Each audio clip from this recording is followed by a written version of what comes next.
من بی خود و تو بی خود ما را که برد خانه.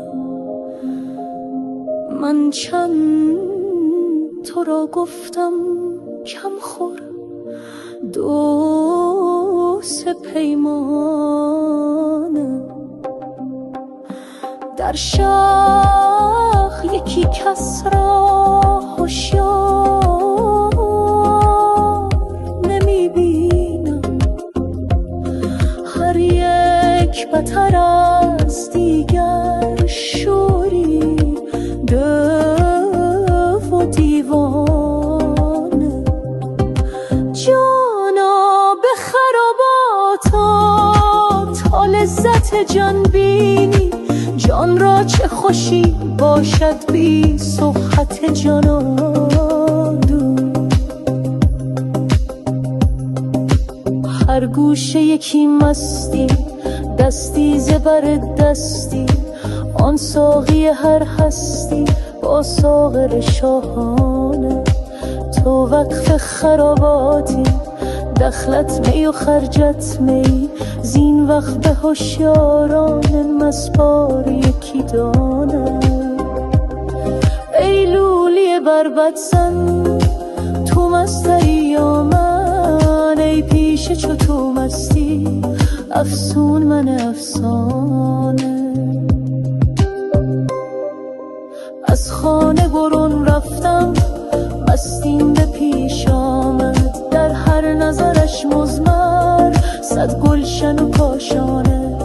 چون کشتی بی لنگر کج می شد و مج می شد، از حسرت او مرده صد عاقل و فرزانه.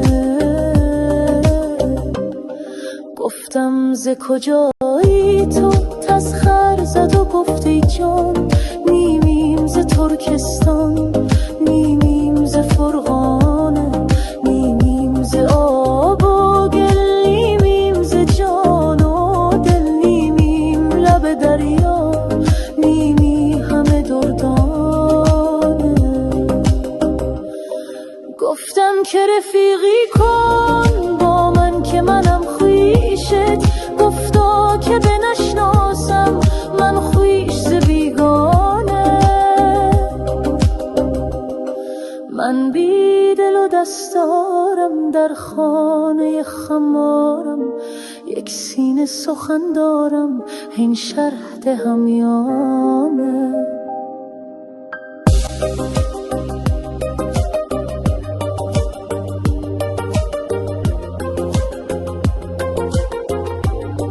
در حلقه لنگانی می باید و لنگیدن، این پن ننوشیدی از خواجه عریانه. سرمست چنان خوبی که کم بود از چوبی، برخاست فغان آخر از استن حنانه.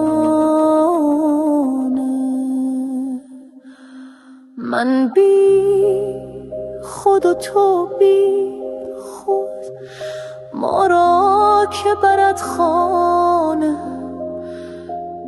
من چند تو را گفتم کم خور دو سه پیمان.